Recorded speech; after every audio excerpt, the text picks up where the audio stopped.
Ya, selamat pagi semuanya. Hari ini adalah sesi perkuliahan kita, perencanaan dan pemeriksaan pajak untuk kelas 6 MAKX.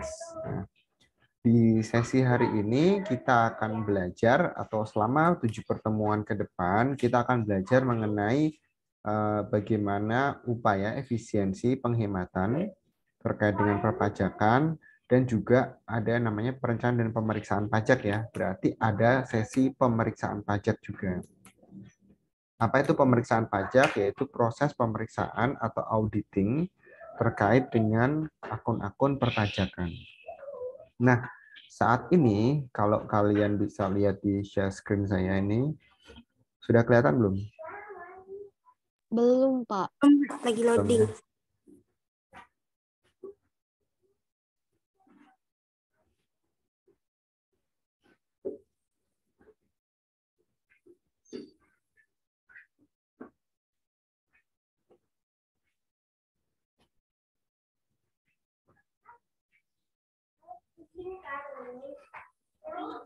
Oke, sudah terlihat?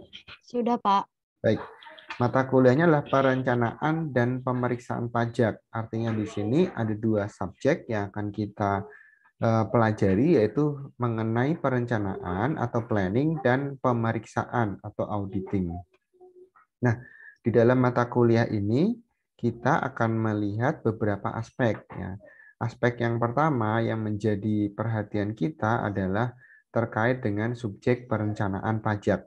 Nah, ini yang akan kita pelajari sampai masa UTS atau di 7 sesi pertama ya. Jadi kita belajar mengenai bagaimana melakukan manajemen pajak, kemudian melakukan perencanaan pajak, termasuk strategi-strateginya. Hari ini kita akan belajar ini dulu, apa itu manajemen pajak, kemudian bagaimana strategi awal yang kita bisa lakukan. Kemudian di sesi berikutnya kita akan berbicara mengenai tax planning atau pajak atas PPh, kemudian PPN, dan juga beberapa kasus perencanaan pajak secara global. Jadi nggak cuma di Indonesia, tapi juga di luar negeri. Nah, ini akan menutup rangkaian kita dalam model tax planning. Kemudian, setelah UTS, kita akan belajar mengenai manajemen rugi fiskal. Ya. Kalau kita bicara pajak, berarti kan ada pembayaran atas penghasilan kita, gitu ya, atau pendapatan kita. Nah, kalau rugi bagaimana? Secara aturan kan tidak membayar pajak. Tetapi dari sisi korporasi, rugi pun harus diatur supaya kelihatan masih wajar, ya, karena ada standar kewajaran dan kepatutan sesuai dengan ketentuan Undang-Undang Keuangan. Kemudian kita akan belajar juga bagaimana tax planning di perusahaan leasing maupun UMKM.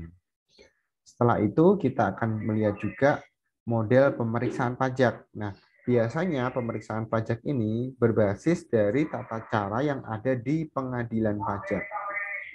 Nah, kalau kelas reguler ya pagi dan malam itu biasanya mereka diberikan satu kali kesempatan namanya experiential learning di mana mahasiswa boleh mengikuti persidangan di pengadilan pajak.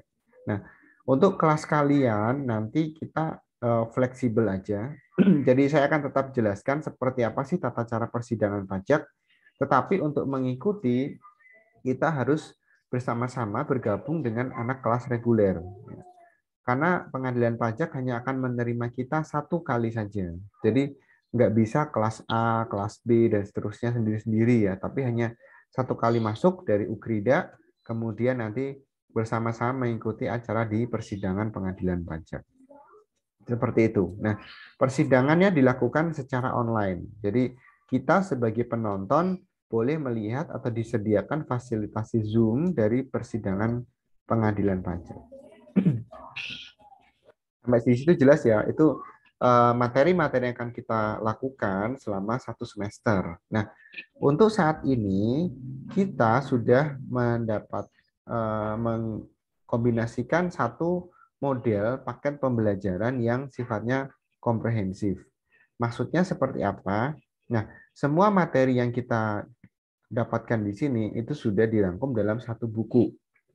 Nanti saya akan berikan bukunya.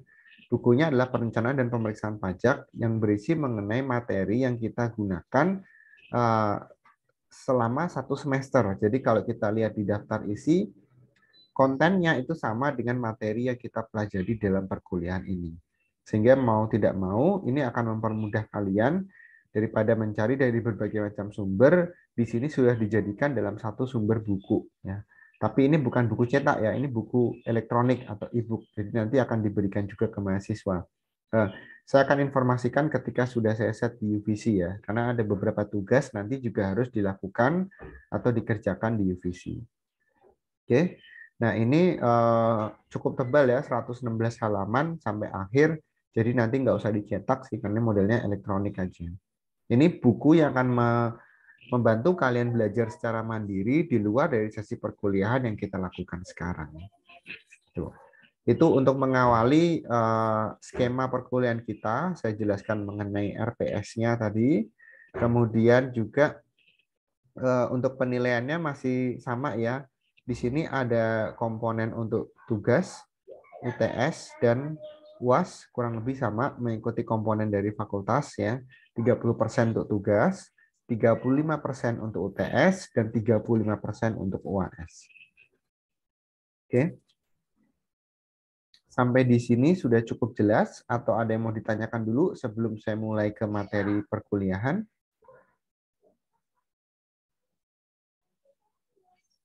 Ada yang mau bertanya Cukup dulu? jelas, Pak. Cukup jelas ya. Oke. Terima kasih atas responnya. Baik, ini adalah materi kita yang pertama. Kita akan belajar dulu mengenai dasar-dasar perencanaan pajak. Kenapa kita perlu belajar dasar perencanaan pajak? Karena syarat dari mata kuliah ini adalah perpajakan 1 dan perpajakan 2.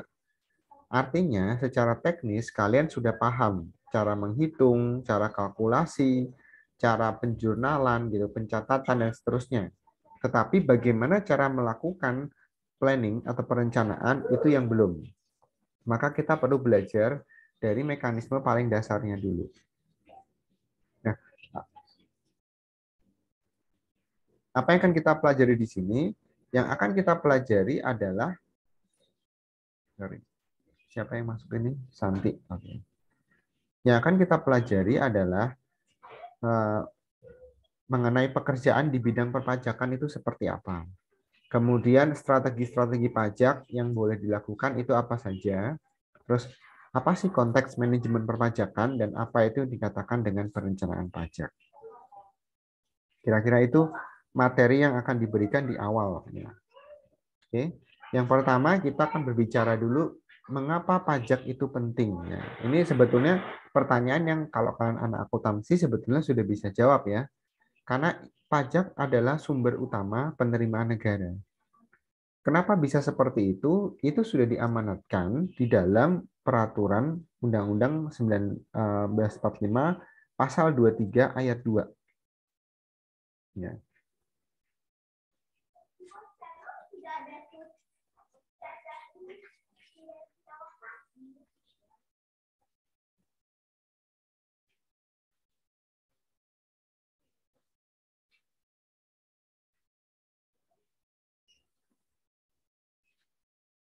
Saya besarkan dulu ya. Oke. Nah, ini adalah dasar kita melakukan pemungutan pajak atau kenapa kita harus membayar pajak? Karena pajak merupakan pungutan dari pemerintah yang sifatnya bisa memaksa. Ya. Kenapa memaksa? Karena itu digunakan untuk membiayai keperluan-keperluan negara. Mulai dari sektor real sampai sektor yang non-real. Nah, kenapa seperti itu? Maka kita harus lihat dampaknya dari pemungutan pajak. Pajak itu akan mengutamakan sektor real. Sektor real itu apa? Sektor yang bisa kalian temui sepanjang hari. Misalnya jalan, jembatan, bantuan operasional, dan segala macamnya. Itu semua didanai dari mana? Dari pendapatan negara yang bersumber dari pajak. Nah, oleh karena itu, sumber pendapatan tersebut akan digunakan utamanya untuk pembangunan nasional. Ya. Dari sisi faktor infrastruktur, termasuk juga pembangunan manusia. Ya. Untuk mempermudah apa yang bisa diberikan oleh Direktorat Jenderal Pajak atau negara kepada masyarakat, maka mereka melakukan reformasi perpajakan. Yang pertama tahun 83. Nah, di situ ada perubahan sistem dari yang tadinya official assessment, jadi kita yang lapor gitu ya ke kantor atau nanti ada petugas yang datang, menjadi self assessment, yaitu kita yang menghitung sendiri dan melaporkan sendiri. Bahkan sekarang sistemnya sudah online, jadi nggak perlu pakai antrian atau harus datang ke kantor pajak. Cukup menggunakan e-filing. Nah, reformasi yang terjadi sampai saat ini memudahkan bagaimana negara bisa memungut pendapatannya dari masyarakat melalui pajak. Nah, itu dari sisi pemerintah ya. Lalu bagaimana dari sisi pengusaha? Dari sisi pengusaha, otomatis kalau kita punya bisnis, itu kita pasti menginginkan yang artinya dalam proses bisnis kita mendapatkan laba. Ya. Laba itu dianggap sebagai penilaian kinerja yang optimal. Di mana kalau perusahaan mendapatkan profit atau laba, itu artinya akan ada kesejahteraan bagi pemegang saham maupun investornya. Nah, untuk mengatasi masalah tersebut, pengusaha membutuhkan strategi. Bagaimana labanya bisa optimal, yaitu dengan cara mengurangi beban pajak. Bagaimana cara mengurangi beban pajak atau meminimalkan beban pajak, yaitu kita melakukan strategi perencanaan pajak. Nah, perencanaan merupakan strategi penghematan pajak yang tidak melanggar peraturan, ya, tanpa melanggar peraturan. Jadi sifatnya masih legal.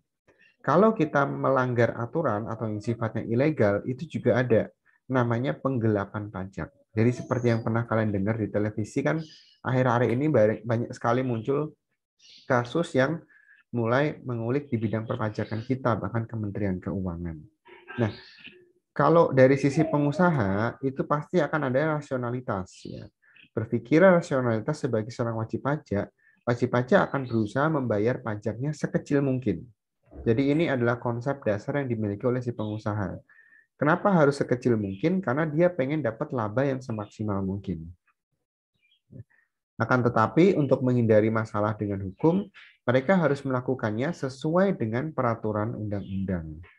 Dan kalau kita melihat dari banyaknya kasus-kasus tax planning atau penggelapan pajak, ya, maka akan ada kecenderungan penggelapan pajak yang dilakukan oleh wajib pajak yang tidak ketahuan. Ya.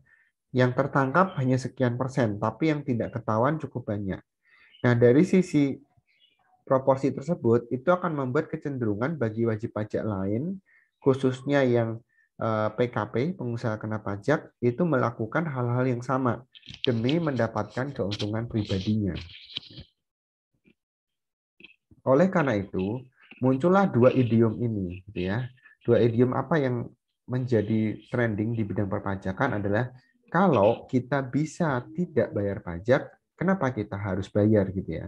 Karena pemanfaatnya tidak maksimal atau tidak optimal, di mana masih banyak sekali kecurangan-kecurangan yang dilakukan oleh fiskus atau bahkan salah pemanfaatan dana oleh pemerintah maupun negara dan diselewengkan dalam bentuk korupsi. Dan yang kedua, untuk menghindari masalah hukum, muncullah idiom seperti ini. Kalau kita bisa bayar pajak lebih kecil, kenapa kita harus bayar pajak lebih besar gitu ya? Jadi kalau boleh diperbandingkan, harusnya kita bisa bayarnya 500.000 gitu ya. Tetapi dengan tax planning kita bisa bayar 100.000. Maka sebagai wajib pajak yang rasional, pasti kita akan lebih memilih membayar pajak dengan nilai yang lebih ringan, yaitu yang 100.000 atau yang lebih kecil. Yang penting tidak menyalahi aturan, tetap membayar pajak, tetap lapor, tetapi dengan jumlah yang relatif lebih kecil daripada yang seharusnya. Nah, ini adalah semangat awal atau asumsi awal yang dimunculkan dari yang namanya tax planning atau perencanaan pajak. Sampai di sini cukup jelas ya.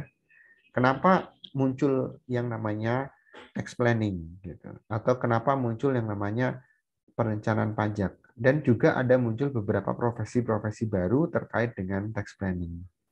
Oke. Ada yang mau ditanyakan dulu dari sampai di titik ini? Cukup jelas, Pak.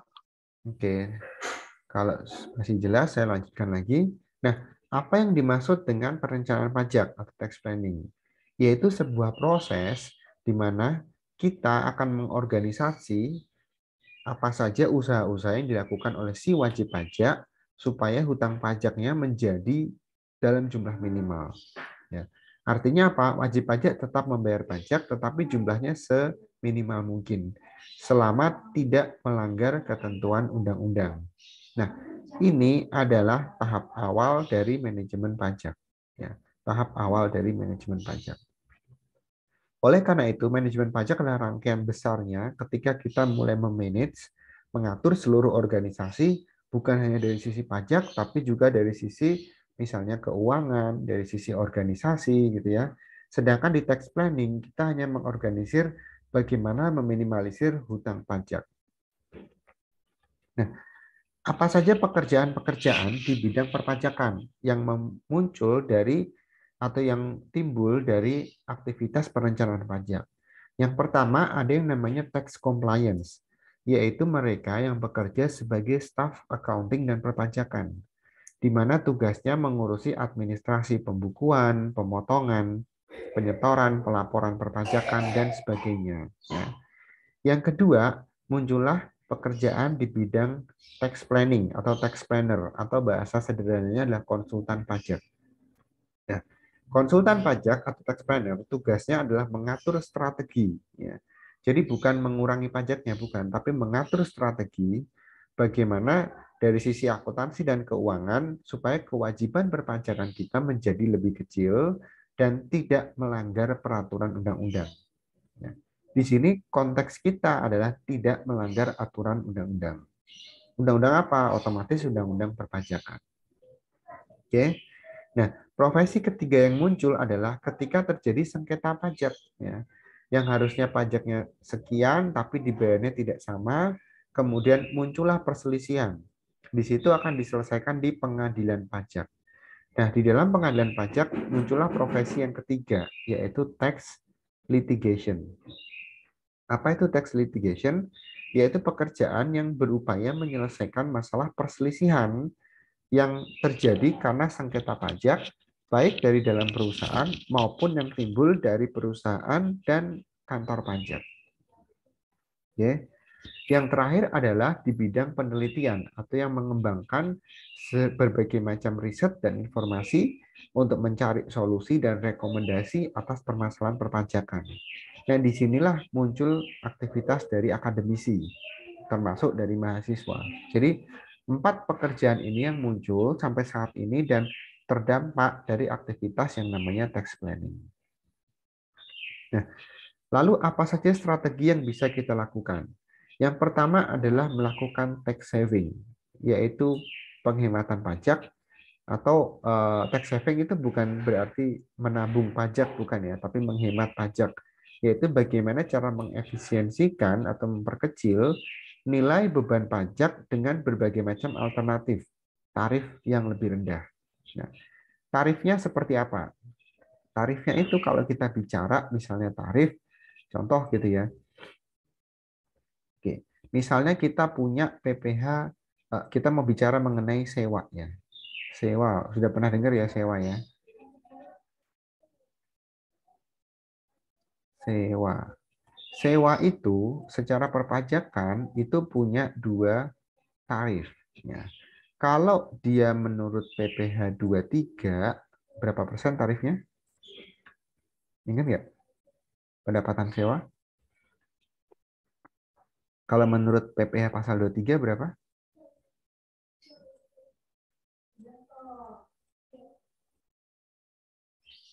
Nggak ada yang ingat sama sekali? 2% ya, Pak? 2%, betul. Ya, 2%. Ini 2% menurut PPh pasal 23. Sedangkan kalau ini non final ya sifatnya. Kalau yang final dia di PPh pasal 4 ayat 2 tarifnya sebesar 10%. Nah, dari sini aja sudah ada perbedaan tarif, tetapi juga ada perbedaan sifat ya. Final dan non final dan ada tujuannya masing-masing. Nah, kalau kalian dari sisi tax planner, nanti kalian harus mencari alternatif mana tarif yang lebih rendah. Otomatis terlihat tarif yang lebih rendah adalah 2%. Jelas gitu ya. Tetapi kapan kita bisa menjadi 2% atau kapan kita harus dikenakan yang 10%, itu tugas kita mengatur alternatifnya. mana yang menjadi pembebanan yang lebih rendah gitu. Kemudian yang kedua, bisa juga kita melakukan tax saving dari sisi perusahaan ya, merubah bentuk natura menjadi penghasilan karyawan. Natura pada dasarnya secara undang-undang diperbolehkan ya. Biasanya kalau dulu bentuknya adalah seperti beras, sembako dan sebagainya gitu ya. Tetapi bukan dalam bentuk barang. Udah bukan lagi dapat beras, terigu gitu ya. Kemudian Indomie dan sebagainya udah nggak seperti itu, telur gitu. Tetapi diganti menjadi penghasilan. Diganti dalam bentuk uang. Jadi anggaplah naturanya bertambah misalkan 100.000 sebulan gitu ya, tetapi masuk ke dalam penghasilan karyawan, masuk ke dalam gaji. Dampaknya apa? Dampaknya secara perusahaan atau PPh badan biaya gaji jadi naik, biaya gajinya naik. Perusahaan kan mengeluarkan gaji untuk membayar karyawan dan itu biaya gajinya naik ditambah dengan natura. Tetapi PPh 21 karyawan itu juga naik. PPh 21 orang pribadi itu naik. Nah, kalau dia seorang PKP atau perusahaan PKP dan di atas 100 juta dan tidak final, maka penurunan PPh badannya itu sebesar nilai kenaikan PPh 21 karyawan.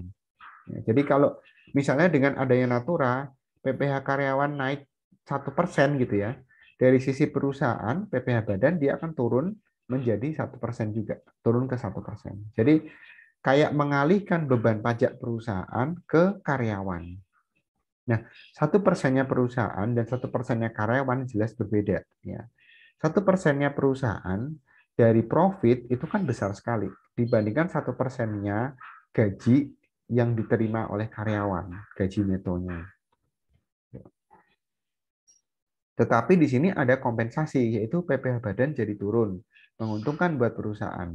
Buat karyawan itu juga ada keuntungan, gajinya naik, betul. Tetapi PPh-nya juga naik sedikit, sesuai dengan persentase yang dimiliki. Kalau masih taraf 5%, ya naiknya 5% dari selisihnya, dari natura yang diberikan. Kalau 100.000 kali 5% ya berarti 5.000 gitu, naiknya, naik pajaknya. Tapi kalau misalnya dia sudah tarifnya 15%, ya berarti 15.000. Cuma seperti itu aja. Itu strategi yang pertama, yaitu melakukan tax saving.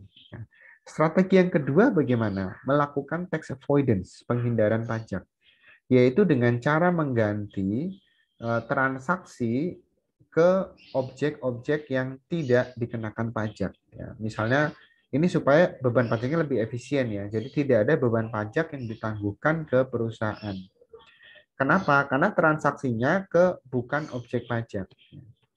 Salah satu contoh yang bisa kita dapatkan adalah misalnya kita menerima warisan gitu ya. Warisan itu kan bisa dikenakan pajak kalau sudah terbagi, kalau belum terbagi belum dikenakan pajak. Oleh karena itu, untuk mengganti transaksi yang terjadi supaya lebih efisien, kita bisa mengalihkan atau menangguhkan penggantian nama dari warisan tersebut. Nah, yang berikutnya, kita juga bisa kebalikan dari strategi yang pertama tadi, tax saving, yaitu kita merubah tunjangan PPh menjadi natura. Tunjangan PPh kalau tadi dalam bentuk uang tunai masuk ke penghasilan karyawan, sekarang menjadi natura. Natura sendiri bukan objek pajak, karena diberikan oleh pemberi kerja. Nah, dari sisi ini, maka pemberian natura tidak dikenakan beban pajak. PPh karyawan menjadi lebih sedikit, akan tetapi penghasilan juga akan turun. Ya. Artinya penghasilan tunjangannya berubah. Ya. Bukan lagi dalam bentuk uang, tetapi menjadi dalam bentuk barang. Nah, untuk perusahaan yang mengalami rugi, ini bisa mendapatkan kompensasi rugi fiskal yang lebih besar kalau terjadi aktivitas yang seperti ini.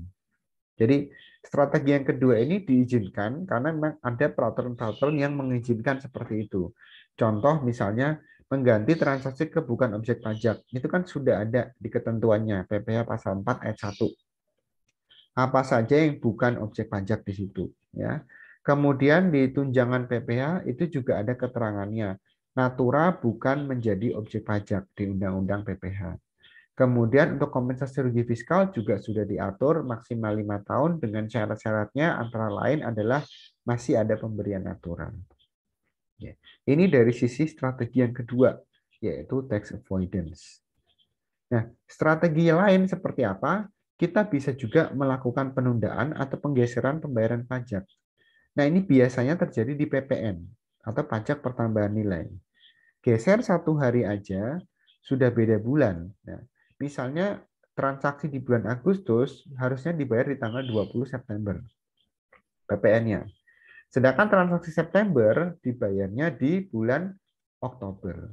Nah, kalau kita geser transaksinya dari 31 Agustus ke 1 September, nah, harusnya pembayaran PPN dari 20 September bisa bergeser menjadi 20 Oktober.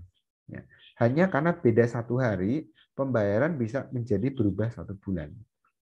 Nah, ini dimanfaatkan oleh perusahaan untuk 1 bulan tersebut memutarkan aktivitas atau uang yang didapatkan dari pembayaran pajak tersebut. Ya. Ada juga kalau dari sisi pengusaha yang menggunakan bahan bakar minyak, mereka berusaha membeli BBM dari Pertamina ataupun anak perusahaannya Pertamina supaya diakui sebagai PPh pasal 22. Kenapa seperti itu? Sekalipun Pertamina nilainya lebih besar dibandingkan BBM dari perusahaan-perusahaan lain yang dari asing, misalnya Petronas, Shell, Total, dan sebagainya, tetapi untuk tarif pajaknya lebih rendah, yaitu cuma 1,5% kalau kita beli dari BUMN Pertamina. Dibandingkan kalau kita beli dari perusahaan-perusahaan third party yang lain gitu, itu kan kena tarifnya bisa 2%. Lumayan, 5,5% itu lumayan sekali. Kalau BBM-nya dalam skala besar ya. Kemudian cara kita untuk melakukan perencanaan pajak bagaimana? Kalau bisa hindarilah yang namanya lebih bayar. Ya. Kenapa lebih bayar harus dihindari? Karena lebih bayar menurut aturan undang-undang adalah subjek pemeriksaan pajak. Kalau kalian nihil atau kurang, itu malah nggak apa-apa. Tetapi kalau itu lebih bayar, dia pasti menjadi subjek pemeriksaan pajak. Nah, bagaimana cara mengurangi lebih bayar? Ya kita bisa mengurangi cicilan PPh-nya. Ya, atau PPh pasal 25 yang sering kita sebut dengan nama angsuran PPh atau cicilan PPh. Nilainya jangan dari nilai pajak terutang dibagi 12, tapi diperkecil supaya apa? Ada space untuk kita melakukan kurang bayar. Yang kedua, kita juga bisa melakukan permohonan untuk melakukan pembebasan PPh pasal 22 atas transaksi impor. Ya. Ini akan menguntungkan perusahaan, khususnya mereka yang punya beban pajak besar, sehingga nanti tidak terjadi lebih bayar atau selisihnya menjadi lebih kecil. Yang terakhir dan yang pasti adalah strategi tax planning adalah menghindari pelanggaran peraturan perpajakan. Jangan sampai ada aturan-aturan yang dilanggar karena itu menjadi sumber atau masalah di dalam persengketaan perpajakan. Itu aspek-aspek mendasar dari yang namanya tax planning atau perencanaan pajak.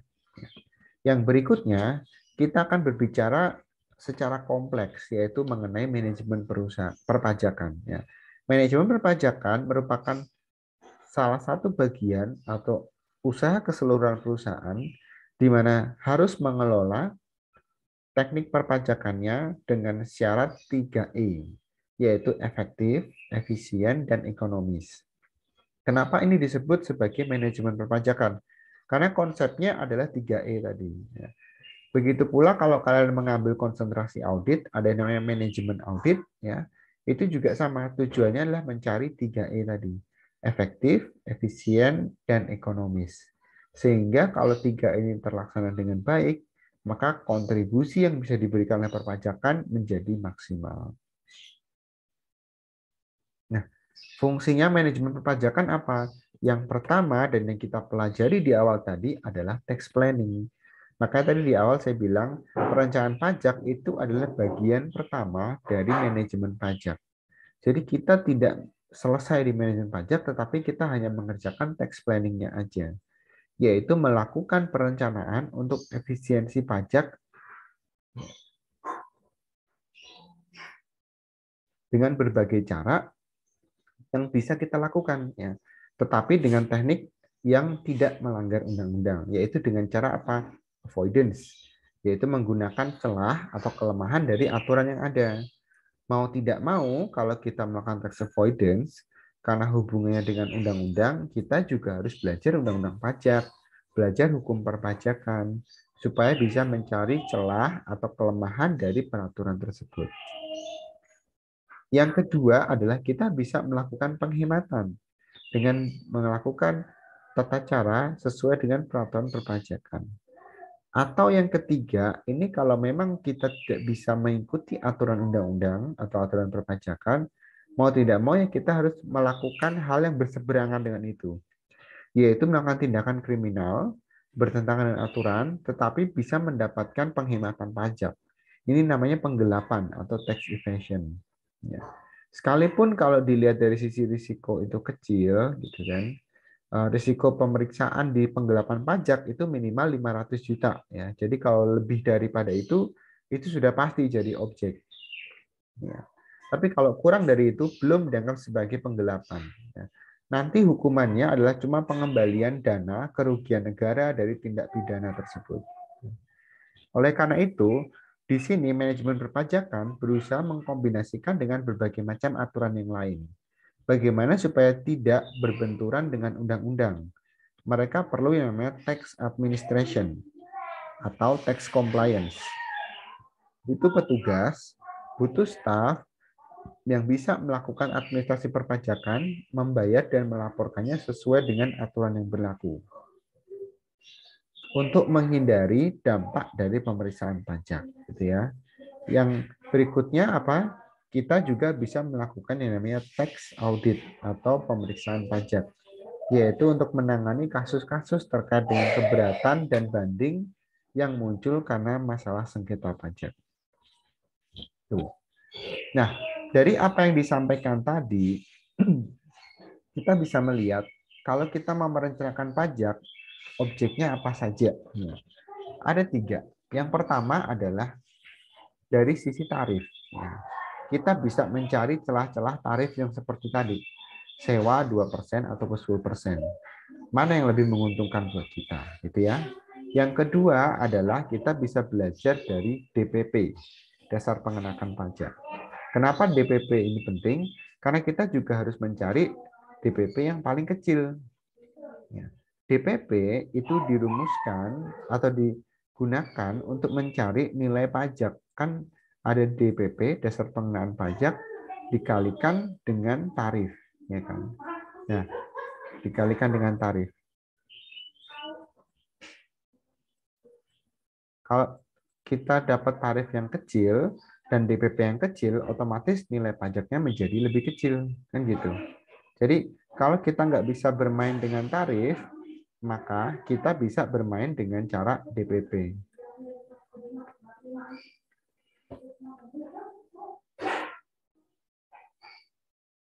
Yang berikutnya apa? Kita bisa melakukan celah-celah dari aturan undang-undang atau loopholes. Termasuk juga kita bisa melakukan penghindaran pajak dari sisi shelter. Apa itu shelter? Yaitu dari sisi hutang. Ya. Karena hutang merupakan pelindung pajak. Di mana kalau kita mendapatkan aset yang timbul dari hutang, bukan dianggap sebagai profit. Sehingga otomatis tidak dikenakan pajak.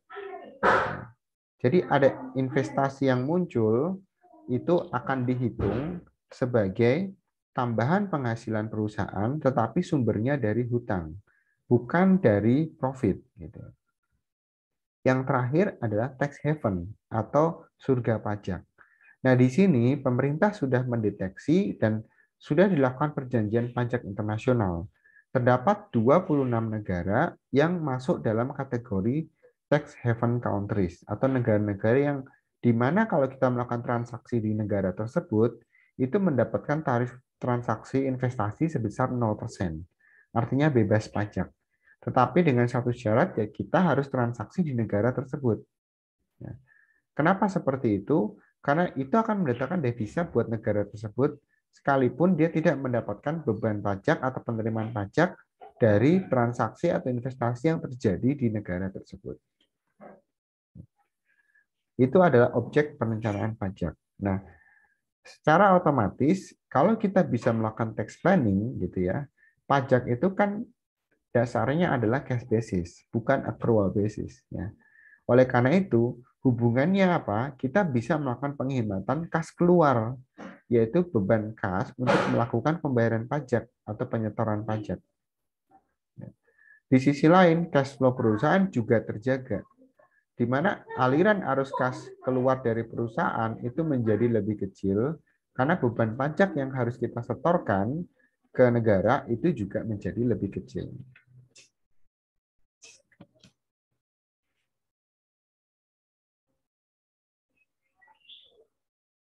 Nah, dari apa yang disampaikan tadi, sebenarnya tujuan utama dari perencanaan pajak ada di 4 komponen ini. Yang pertama, perusahaan akan mencari bagaimana beban pajak terhutangnya mendapatkan nilai yang paling minimal, paling kecil ya, dan paling menguntungkan untuk perusahaan. Dan yang kedua, ada nilai laba setelah pajak atau laba profit perusahaan menjadi lebih tinggi. Dari mana? Terdampak dari beban pajak yang lebih rendah.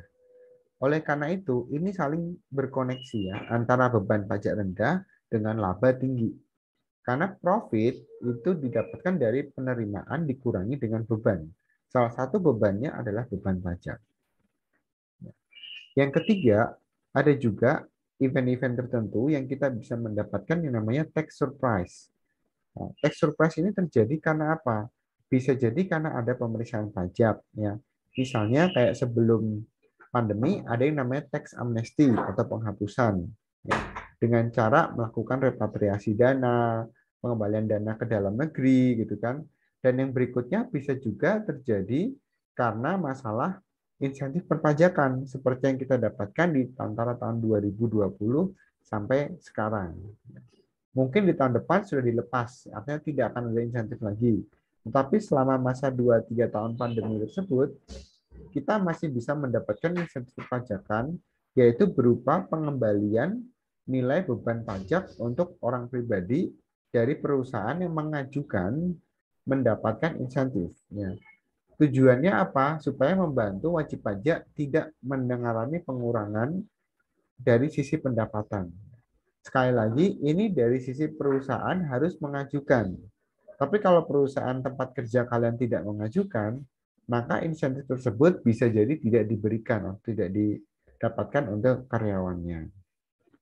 Nah, yang terakhir otomatis adalah kita tetap memenuhi kewajiban perpajakan, yaitu menyetorkan, melaporkan, juga melakukan pembelian laporan melalui elektronik atau e-filing kepada Direktorat Jenderal Perpajakan. Nah, dari tujuan-tujuan tersebut, ini semua akan dicapai dari sisi perusahaan dan juga dari sisi kepatuhan kita selaku wajib pajak. Nah, sampai di situ ada yang mau ditanyakan terkait dengan tujuan dari tax planning?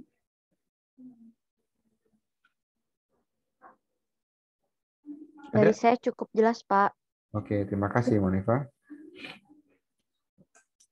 Nah, dari apa yang disampaikan tadi, di sini kita mulai masuk ke sesi penutupan ya. Bagaimana sih kita bisa menjadi perencanaan pajak yang baik atau melakukan kegiatan tax planning dengan baik ya. Kuncinya cuma ada 3 ya. Yang pertama, yang pasti tidak boleh melanggar aturan. Ya. Karena kalau kita masuk ke ranah hukum, ini konsekuensinya berat ya. Mulai dari kerugian negara sampai masalah pidana. Nah, yang kedua, kita boleh mengatur pajak, kita boleh melakukan tax planning. Tetapi secara bisnis itu masih reasonable, masuk akal.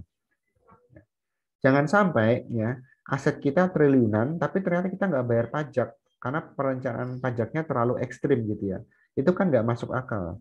Masa iya sih perusahaan sebesar ini tidak mendatangkan profit misalnya seperti itu. Jadi sekalipun kalian melakukan tax planning, jangan terlalu ekstrim. Harus yang masuk akal, harus yang reasonable. Dan yang penting yang ketiga adalah punya bukti pendukung yang memadai. Misalnya mau melakukan shifting tanggal tadi, mengenai faktur pajak, maka kita harus punya faktur yang betul-betul tanggalnya tanggal 31 Agustus, atau mungkin tanggal 1 September dan seterusnya. Jadi harus punya bukti klaim yang mendukung yang bisa kita manfaatkan kalau suatu hari terjadi masalah sengketa pajak dan kita harus ke pengadilan pajak. Bukti inilah yang akan membantu kita dalam memenangkan perkara-perkara tersebut. Nah, kapan melakukan perencanaan pajak? Ya, perencanaan pajak itu bukan berarti dilakukan pada saat kita memiliki profit. Ya. Dari silabusnya tadi, dari RPS saja kita sudah dapat. Nanti kita akan belajar juga manajemen rugi. Artinya apa? Kayak cuma profit, masa kita rugi pun kita juga harus melakukan tax planning gitu. Nah, tetapi kalau kita bicara secara keseluruhan, tax planning itu dilakukan mulai dari kapan? Mulai pada saat kita mau milih badan usahanya apa. Nah, badan usaha tersebut akan digunakan untuk melakukan penentuan kewajiban perpajakan yang ada. Ya. Setelah itu, ketika usaha sudah berjalan, kita menjalankan usaha dan mendapatkan profit, di situ pun kita melakukan tax planning. Karena kita mendapatkan laba dan kita berusaha untuk melakukan kewajiban perpajakan kita. Dan yang terakhir, kita melakukan tax planning pada saat melakukan penutupan usaha.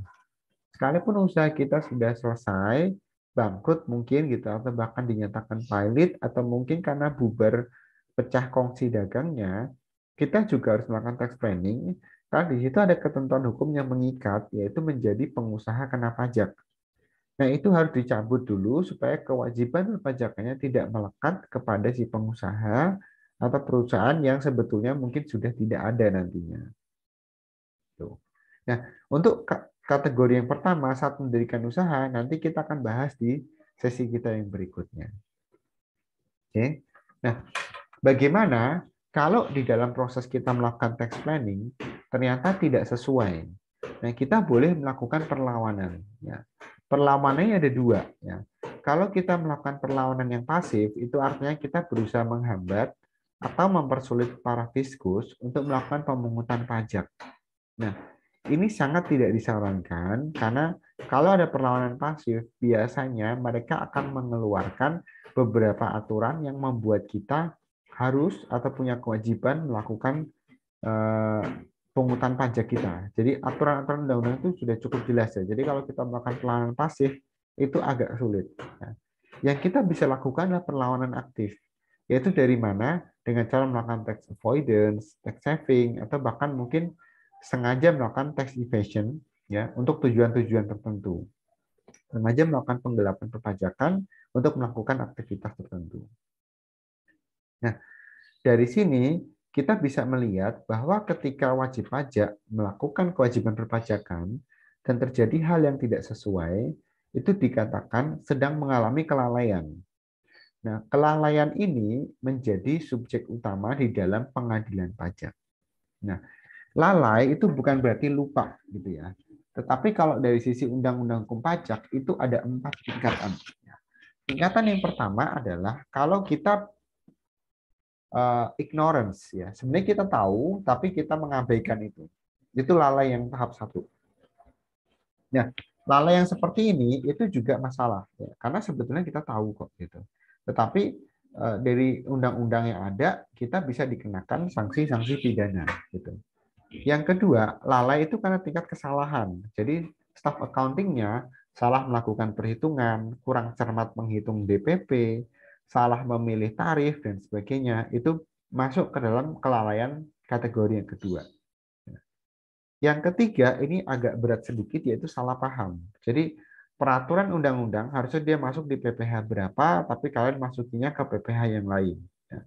Kesalahpahaman ini bisa jadi berdampak kepada masalah impor, ekspor, kerugian negara, pendapatan negara, devisa gitu ya, ke mana-mana ujung-ujungnya. Bahkan bisa jadi salah menentukan kredit pajak.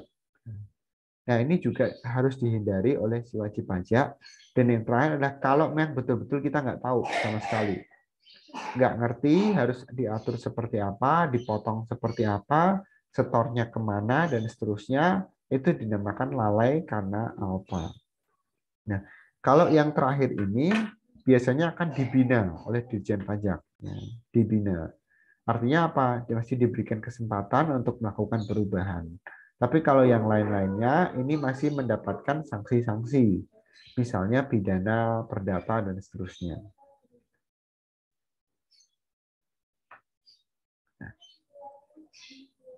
Masyarakat atau wajib pajak juga bisa melakukan cara-cara melakukan pengelakan pajak. Ya. Caranya bagaimana? Ya bisa dengan cara shifting, seperti yang saya bilang tadi. Yang kedua bisa juga dengan cara kapitalisasi, yaitu memindahkan nilai objek pajak ke angka sebelum dilakukan pembelian. Ya, jadi tidak ada penambahan-penambahan beban, misalnya beban angkut, transport, dan sebagainya. Kemudian adanya nilai transportasi, ya transportasi dari perusahaan untuk menanggung beban pajak atas produk itu nggak boleh, ya. Tapi kalau dicantumkan itu perusahaan berusaha mengelak perpajakan. Bisa juga dengan cara rekayasa tetapi mengikuti aturan undang-undang. Itu namanya avoidance.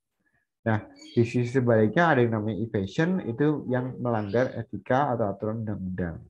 Dan yang terakhir adalah exemption atau pengecualian. Nah, ada beberapa item yang dikecualikan dari perhitungan perpajakan di Undang-Undang PPh kita. Nah, pengecualian-pengecualian ini yang membuat kita atau wajib pajak harus mengetahui nilai apa saja yang dikecualikan supaya kita tidak masuk dalam perhitungan atau laporan neraca perpajakan atau aktivitas perpajakan yang harus dilaporkan oleh perusahaan. Nah, dari apa yang saya sampaikan tadi, berikut adalah tahapannya atau planningnya bagaimana kita bisa melakukan perencanaan pajak. Yang pertama adalah melakukan analisis data si wajib pajak dulu. Kita harus kenal siapa klien kita. Datanya seperti apa, berapa profitnya, berapa asetnya, berapa beban yang harus dimiliki. Supaya kita bisa melihat kebutuhan operasional perusahaan. Supaya kita bisa melihat standar kewajaran. Asetnya besarkah, profitnya besar, pajaknya kecil, dan sebagainya gitu ya. Nah, yang kedua, setelah kita tahu data dari wajib pajak kita lakukan perhitungan dengan cara model alternatif ya. Model A misalkan kalau beban pajaknya sekian persen. Model B kalau asumsinya sekian sekian sekian. Model C kalau kita pakai DPP yang seperti ini gitu. Jadi model-model perhitungannya nggak cuma satu, biasanya ada berbagai macam, bisa 4, 5 gitu. Jadi dari yang kita buat tersebut, kita akan lakukan evaluasi. Mana yang berisiko, mana yang tidak berisiko gitu. Yang berisiko tinggi, tingginya seberapa, kalau misalkan ketahuan, ketangkep gitu kan, berapa kerugian harus dibayarkan. Tapi kalau tidak, berapa efek ke perusahaannya. Nah, setelah kita mengevaluasi teknik-tekniknya, kita belajar juga mencari kelemahannya. Sudah tahu positifnya, kita cari negatifnya, baru nanti kita pilih mana yang paling ideal dan kita mutakhirkan atau kita sesuaikan dengan ketentuan yang ada di perusahaan kita. Nah, seringkali kita sebagai tax planner merasa kita melakukan tax avoidance ya. Padahal sebetulnya batasan antara mengikuti undang-undang dan melanggar undang-undang itu sangat tipis, sangat kecil. Sehingga seringkali kita terjebak, menurut kita melakukan penghindaran, tetapi pada prakteknya kita melakukan penggelapan. Seringkali pelaku tax avoidance itu terjebak dan dia melakukan tax evasion atau penggelapan perpajakan. Nah, oleh karena itu, ini adalah langkah praktis yang bisa kita lakukan. Kalau setelah ini mungkin kalian mau mencoba di perusahaan, boleh gitu kan. Bagaimana cara melakukan tax planning gitu ya. Yang pertama, usahakan penghasilannya itu stabil dari waktu ke waktu. Kan tadi yang pertama, kita mencari data wajib pajak. Nah, data wajib pajak tentang klien kita harus kita pastikan dia punya penghasilan yang stabil. Kalau kemarin keuntungannya sekian, kerugiannya sekian. Besok juga kurang lebih sama, kerugiannya kurang lebih sama. Kalau beda jauh, berarti ada sesuatu yang salah dari sisi perusahaannya.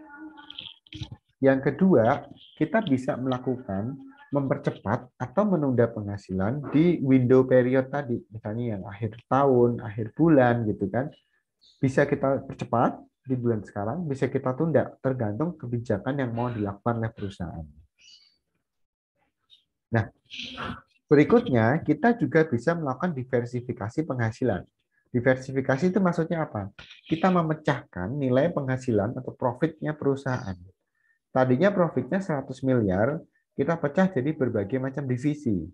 Yang jadinya lebih kecil kan. Nah, kalau lebih kecil, maka tarif pajaknya juga akan menjadi lebih kecil. Nah, ujung-ujungnya apa? Beban pajak yang ditanggung oleh perusahaan juga menjadi lebih kecil. Nah, yang seterusnya apa? Kita juga melakukan transformasi penghasilan dari revenue menjadi gain. Ya, karena gain itu bukan objek pajak. Revenue adalah objek pajak, tetapi kalau gain bukan. Oleh karena itu shifting ya dari transaksi yang objek pajak menjadi non-objek pajak. Nah, bagaimana perangkatnya atau bagaimana cara kita bisa melakukan atau menjadi seorang tax planner gitu ya. Yang pertama adalah menentukan pemahaman yang baik atas analisis yang dimiliki oleh klien kita. Yang kedua, jangan lupa kita pelajari perjanjian pajak antar negara atau tax treaty. Ya, baik yang sifatnya regional di ASEAN ataupun yang sifatnya global di internasional. Kemudian yang ketiga, punya administrasi yang baik, dokumentasi yang baik terkait dengan bukti-bukti perpajakan. Dan yang keempat, menjaga hubungan dan komunikasi yang baik dengan investor, dengan kepala bagian, dengan top manajemen, asosiasi, dan semuanya. Dan yang terakhir, lakukanlah uji coba untuk tax planning. 1 bulan aja. Nah, kalau itu sudah berhasil, maka budaya tersebut bisa diikutin oleh unit-unit lain yang terdampak dari aktivitas perencanaan pajak ini. Tuh. Oke. Nah, bagaimana konsepsinya? Ini akan kita pelajari sebentar lagi, yaitu bagaimana mulai dari membentuk usaha, seperti mengembangkan usaha atau mempertimbangkan bentuk usahanya. Apakah mau CV, apa mau firma, atau mau PT, gitu ya. Yang kedua, kita juga bisa mempertimbangkan strukturnya. Apakah mau bentuknya induk dan anak, parent subsidiary, atau perusahaan tunggal, dan juga ada perusahaan afiliasi. Nah, yang ketiga, kita bisa melakukan perusahaan kepemilikan, perubahan kepemilikan.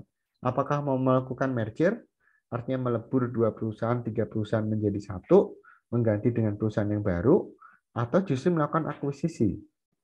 Nah, konsepnya seperti ini. Kalau kita bicara mengenai merger, ada perusahaan A, kita lebur dengan perusahaan B, dia menjadi satu perusahaan, yaitu menjadi perusahaan C, perusahaan baru, atau perusahaan A doang hidup, B-nya mati, gitu, atau perusahaan B doang, A-nya mati. Gitu. Ini namanya merger. Merger. Kalau akuisisi bagaimana? Ada perusahaan A, ada perusahaan B. Nah, dua-duanya masih tetap hidup. Cuma punya kepemilikan. Satu punya kepemilikan mayoritas, satu punya kepemilikan minoritas. Nanti bisa jadi A menjadi induk atas B, atau bisa juga B menjadi induk atas A. Tergantung dari persentase kepemilikan yang dimiliki. Yang terakhir adalah mempertimbangkan transaksi untuk meminimalisir beban pajak, misalnya transaksi impor, jual beli, leasing, dan seterusnya. Ini semua ada efeknya, ada dampaknya dari upaya yang dilakukan oleh perusahaan untuk melakukan penghematan pajak.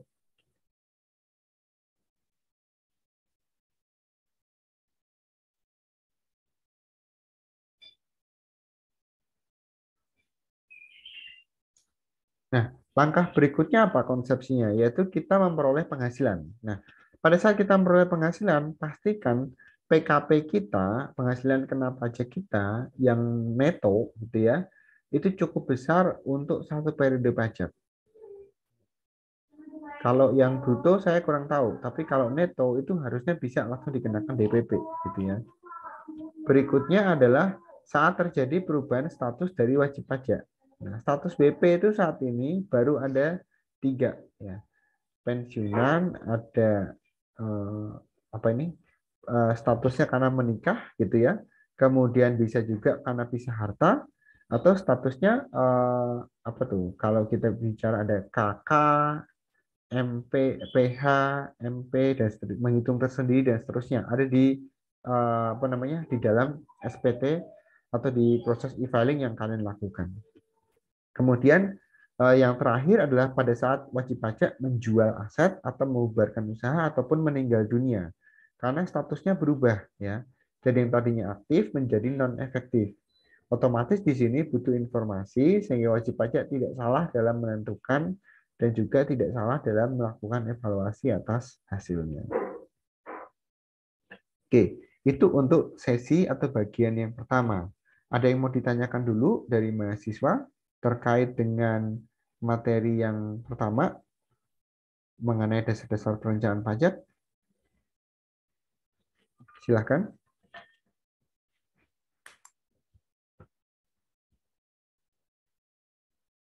Jelas, Pak. Jelas, Santi? Jelas, Pak. Oke, ini yang tidak ada Natali ya. Natali Aurelia Jaya.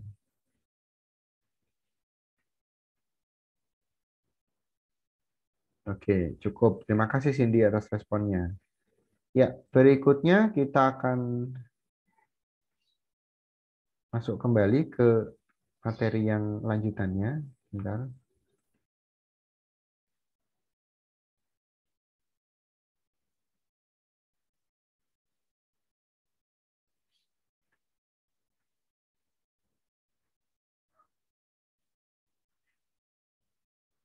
Apakah sudah terlihat? Sudah, Pak. Sudah ya?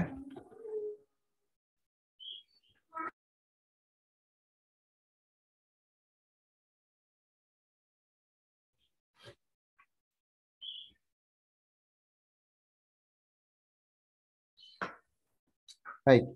Materi kita yang kedua, kita akan berbicara strategi yang pertama. Strategi yang pertama adalah bagaimana melakukan tax planning dari mulai awal. Strategi yang pertama ketika kita mau memilih bentuk usaha atau badan usaha. Nah, kenapa ini penting? Karena ini akan menentukan tarif, menentukan PKP, dan juga menentukan berapa ketentuan perpajakan yang diizinkan untuk aktivitas bisnis kita. Di sini akan dibahas ada 5 jenis. Ada persekutuan, perseorangan, perusahaan perseorangan, ada perusahaan persekutuan, ada perseroan terbatas, ada koperasi, dan nirlaba. Yang akan lebih banyak kita kupas adalah di sisi perseroan, persekutuan, maupun perseorangan. Nah, yang menjadi pertimbangan kita adalah berapa sih tarifnya? Ini harus kita pahami bersama. Tarif untuk orang pribadi, tarif untuk badan. Kemudian dasar pengenaan pajaknya seperti apa? Karena orang pribadi dan badan dasar pengenaan pajaknya berbeda. Kalau orang pribadi dari neto, kalau badan dari bruto. Atau kadang ada yang bilang dari omset gitu kan. Nah, sama aja, tetapi kita harus tahu ini pengenaannya untuk siapa? Untuk orang pribadi kah? Atau untuk badan? Atau untuk siapa? Oke. Kemudian kita kenali juga fasilitas perpajakan yang timbul atau yang muncul dari jenis usaha yang mau kita bangun. Termasuk ketentuan rugi usaha, investasi, dan juga manfaat-manfaat lain. Kira-kira itu pertimbangan dasarnya sebelum kita menentukan jenis bentuk usaha apa. Ingat, tujuan perencanaan pajak yang baik adalah memaksimalkan keuntungan investor. Ya, artinya di sini profit harus meningkat, tetapi beban pajak harus lebih rendah daripada yang seharusnya. Nah, kita mulai dari usaha yang pertama, yaitu perseorangan. Usaha perseorangan itu seperti apa sih? Bisa dalam bentuk usaha dagang, UMKM, ataupun waralaba. Misalnya saya punya toko gitu ya, toko Bayu gitu atau UD Bayu, unit dagang Bayu, unit usaha atau toko bangunan atau apapun bentuknya. Tetapi biasanya atas nama personal atau atas nama tersendiri gitu ya. Nah, kalau pakai usaha perseorangan, modalnya adalah modal pribadi.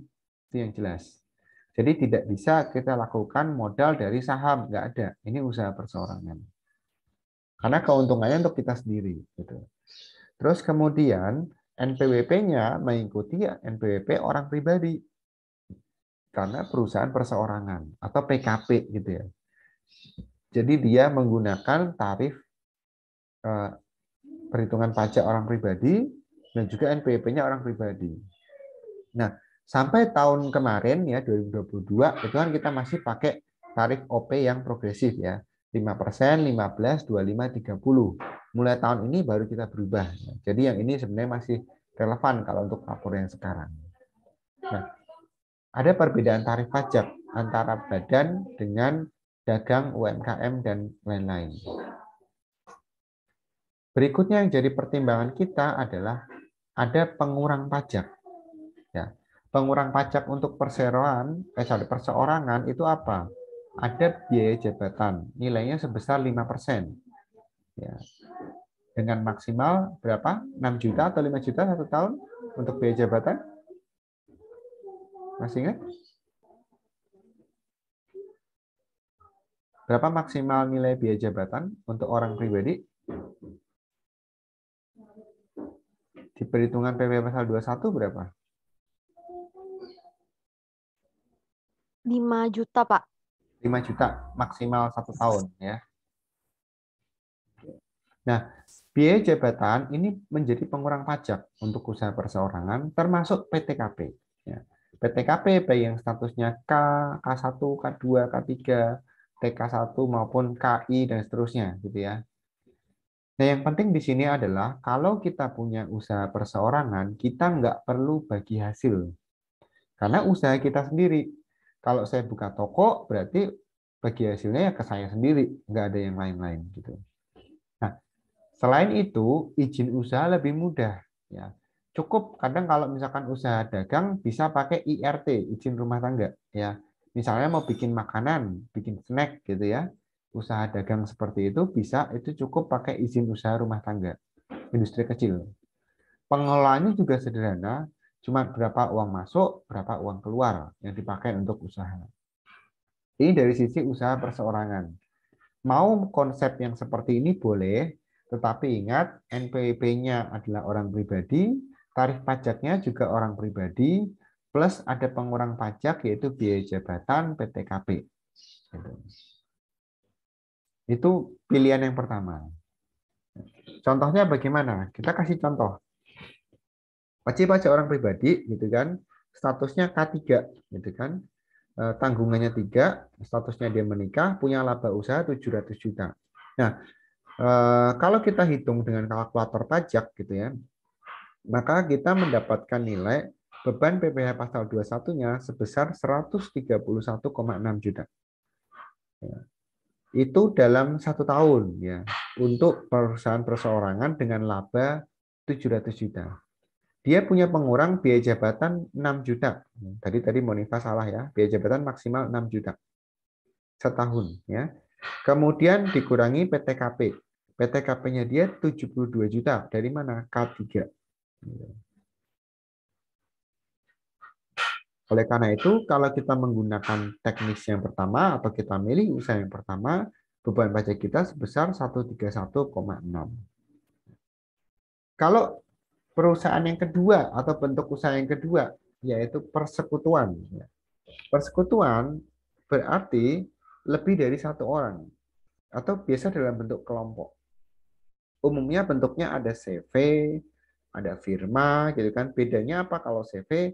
Ya CV kalau tujuannya sudah tercapai, misalkan di undang-undangnya targetnya dia 500 miliar sudah tercapai, ya sudah bisa tutup. Tapi kalau firma enggak, dia bisa continue. CV atau firma atau usaha persekutuan itu dimiliki oleh badan atau organisasi yang pasti dia punya lokasi dan punya kegiatan produksi.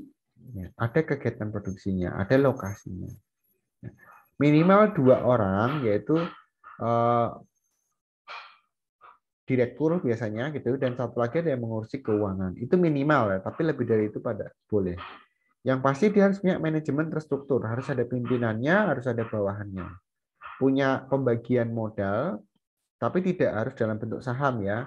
Modalnya adalah modal misalkan modal dana, ya, modal perimbangan dana, atau nanti mendapatkan profit dibagi bersama-sama. Misalkan kita mau bikin usaha nih, bikin CV. CV itu modalnya 1 miliar, berarti si A 500 juta, si B 500 juta.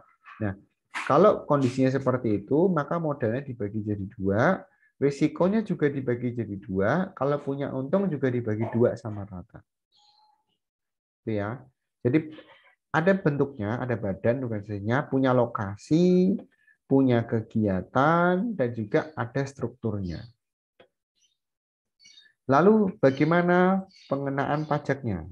Aturannya ikut Undang-Undang PPH pasal 4 ayat 3 dan pasal 6, yaitu mengenakan pajaknya 1 kali pada net income, artinya laba bersihnya dia, tidak dikenakan dividen. Tidak dikenakan dividen. Kenapa tidak dikenakan dividen? Karena tidak ada pembagian saham. Contohnya seperti apa? Contohnya seperti ini. Sama seperti tadi ya. 700 juta misalkan gitu. Wajib pajak statusnya K3, dia labanya 700 juta, penghasilannya 700 juta. Dia asumsikan tidak mendapat fasilitas gitu kan. Kalau dia badan, dia tidak punya pengurang pajak. Ya. Otomatis tinggal dikalikan tarifnya 25% menjadi beban pajaknya 175 juta. 175 juta.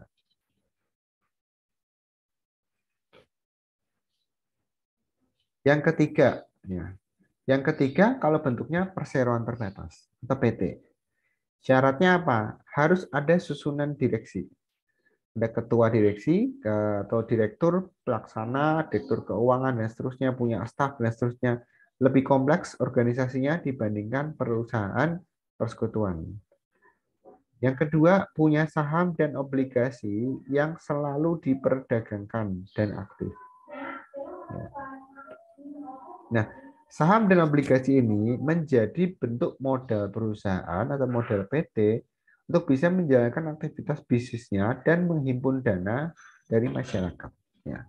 Yang ketiga, PT dibentuk atau ditujukan untuk memiliki orientasi pada profit. Ya.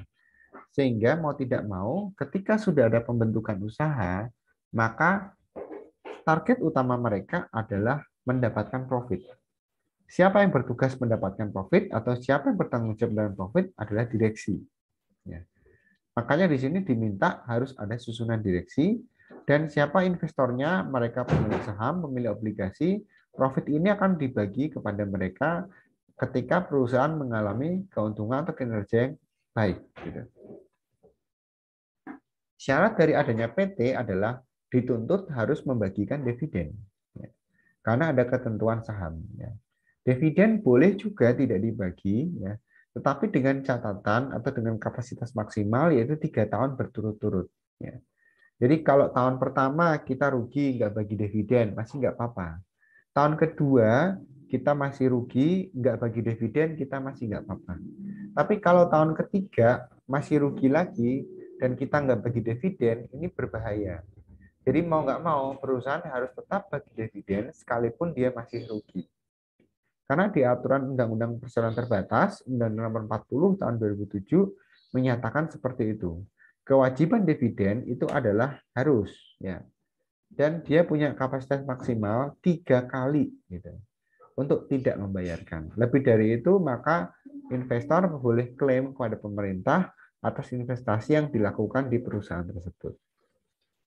Nah, yang terakhir apa di PT yaitu punya yang namanya pemegang saham dan dikuatkan dengan keputusan yang namanya rapat umum pemegang saham atau RUPS. Nah, dari pertimbangan tadi, ini masih di PT ya. PT itu punya 3 jenis ya. Yang pertama adalah PT terbuka atau TBK, yaitu PT yang sifatnya go public dengan sahamnya dijual kepada masyarakat. Masyarakat boleh bebas memiliki, boleh juga melakukan transaksi yang sesuai dengan ketentuan, atau juga melakukan penghimpunan dana dengan cara penggalakan dari sisi pembukaan saham kepada masyarakat. Bentuk PT yang kedua adalah grup. Nah, kalau grup biasanya sahamnya tidak diperjualbelikan ya, dan dimiliki oleh kelompok atau keluarga. Contoh yang terkenal adalah misalnya Sinarmas Group, ya, kemudian Bakri Group, kemudian Salim Group, kan sebenarnya miliknya keluarga atau miliknya kelompok, dan dia susah sekali ada kompetitor luar yang mau masuk ke situ. Yang ketiga adalah PT kosong. Nah, PT kosong itu apa? PT-nya ada secara undang-undang, dia punya izin usaha, tetapi belum beroperasional. Itu jenis-jenis dari PT. Lalu bagaimana kewajiban perpajakan PT? Dengan konteks yang sama, punya neto 700 juta, tidak mendapatkan fasilitas dari PPh Badan, maka tarif pajak 25% yang harus dibayarkan oleh PT adalah 175 juta. Dari mana 700 juta dikalikan 25%. Ini asumsinya sama ya dengan persekutuan ya, tidak mendapatkan fasilitas atau tidak mendapatkan insentif. Nah, kalau kita lakukan komparasi dari 3 jenis tadi, perseorangan, persekutuan, dan perseroan terbatas, kurang lebih kan seperti ini. Perseorangan, gitu ya, kita bisa perbandingkan nih dengan satu sama lain, rasio tarif pajak efektifnya. Kalau perseorangan, net income-nya sama nih, 700 juta. Semua sama ya, net income 700 juta. Persekutuan juga sama 700 juta, PT juga sama 700 juta. Tetapi PPh-nya, karena dia menggunakan PP orang pribadi, bayar pajaknya cuma 131,6. Di mana itu porsinya adalah 18,8% saja. Dia sudah kena tarif yang kedua ya. Karena di atas dari 50 juta ya. Tarifnya udah 15% dia. Oke. Terus kemudian kalau persekutuan dengan net income yang sama 7 juta, PP-nya 25% dari situ, yaitu sebesar 175 juta. Tetapi dia tidak wajib ada pajak dividen. Sedangkan untuk PT ya sama persis seperti perseroan, tetapi kalau kita evaluasi lagi, ya, di sini ada kewajiban pajak dividen plus pajak dividen. Nah, pajak dividen inilah yang menjadi ketentuan atau yang menjadi keunggulan dari PT.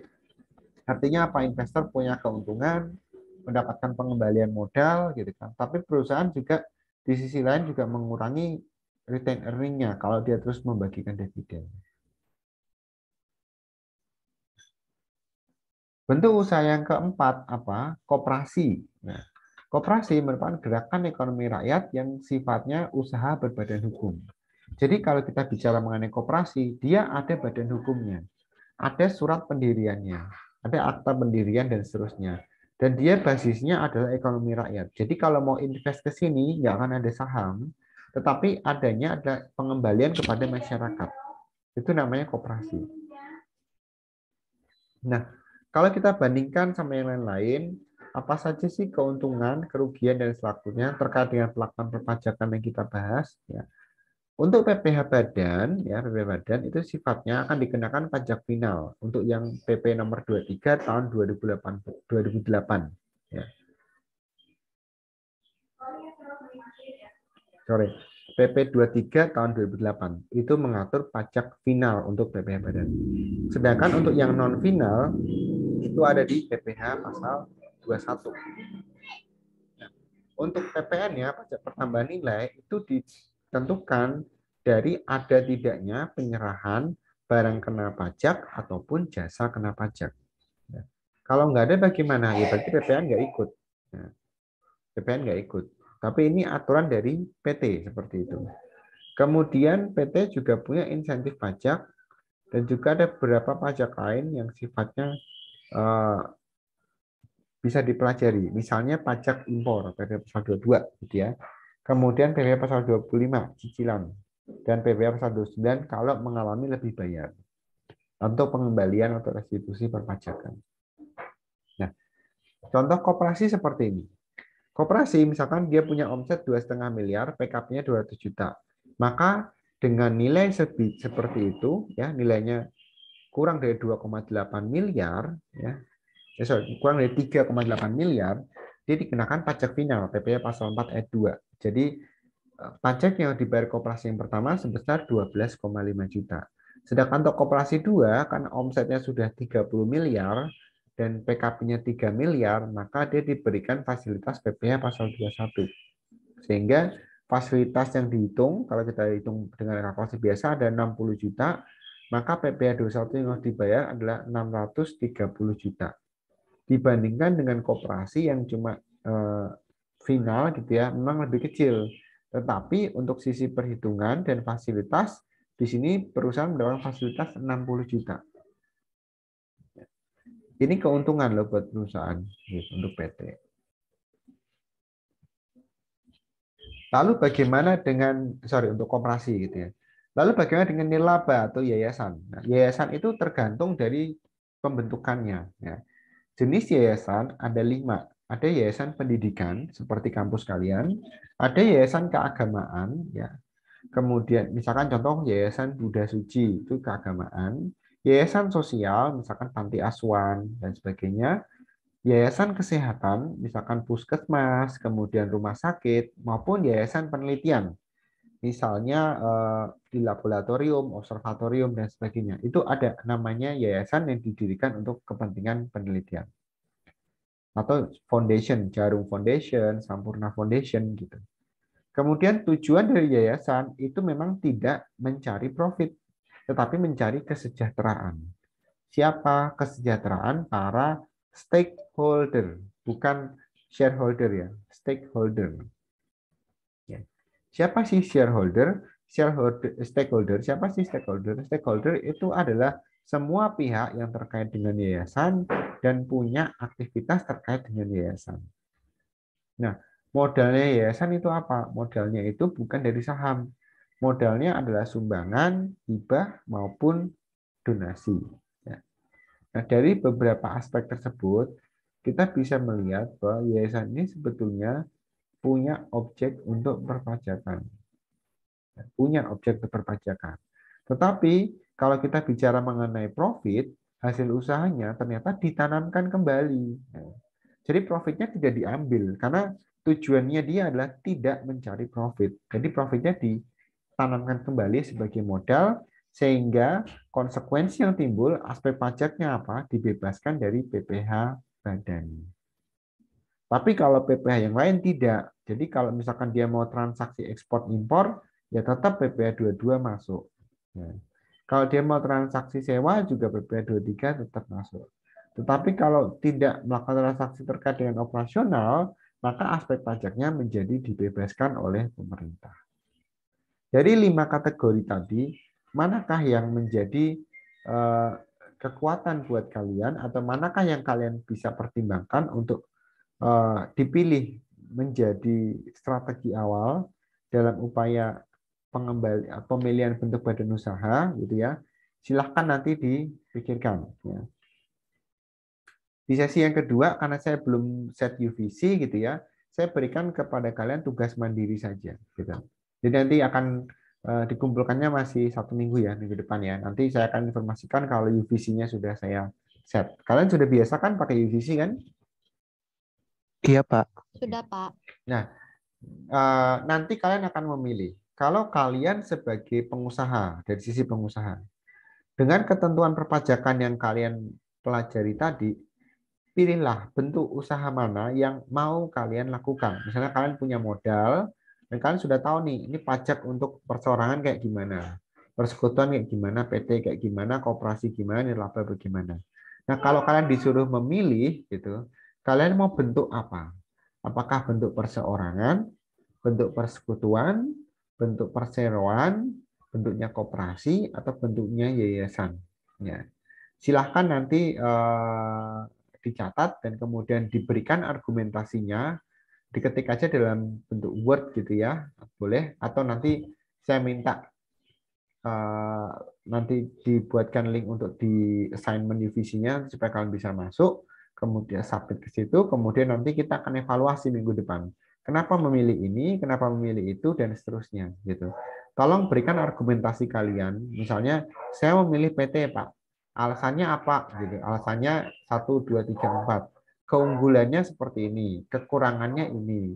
Tetapi kalian mau tetap memilih PT itu pasti kan ada alasannya, misalnya seperti itu. Atau mau memilih perseorangan, boleh-boleh saja. Jadi tidak ada yang salah, tidak ada yang benar. Yang penting adalah seberapa argumentasi kalian dalam membentuk usaha tersebut. Mau pajaknya lebih besar, lebih kecil, atau mau bagaimana gitu. Ini sekaligus melatih sense kalian di bidang perpajakan dan juga dikombinasikan dengan kemampuan dari melakukan bisnis. Oke, itu saja dari saya. Ada yang mau ditanyakan untuk materi yang kedua ini, strategi pembentukan usaha? Ada? Dari saya cukup jelas, Pak.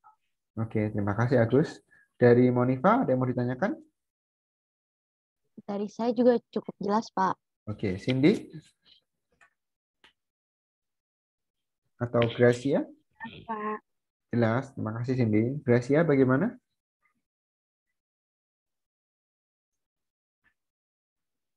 Atau Jelas, Natali? Pak. Oke, terima kasih Gracia. Natali, kamu baru bergabung tadi? Agak ketinggalan ya? Mohon maaf, Pak. Iya.